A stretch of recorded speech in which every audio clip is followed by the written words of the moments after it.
Welcome guys to another episode on how to make him miss you.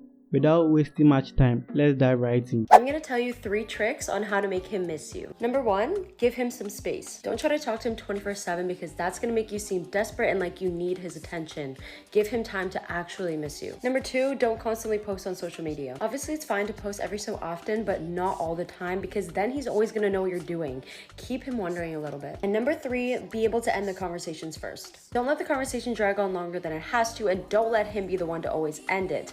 Cut it off when you can so it gives him a reason to miss you and want to reach out. Be sure to like this video and follow us for more. If you are the type of lady who usually initiates the conversation, being it sending him a text message, a video call or a voice call, you should basically put a stop to that or limit it. What do I mean by limiting it? If you used to message him 7 times a week or 6 times a week, you are supposed to limit it to, let's say, 2 times a week or 3 times a week or once a week. Once he realizes that you are not giving him the same attention you used to give him way back, this would make him appreciate your time much better, as well as he getting to missing you in the process. If this is the type of content you like, make sure you hit the like button and comment and subscribe. Shout out to Bryce Late. Peace.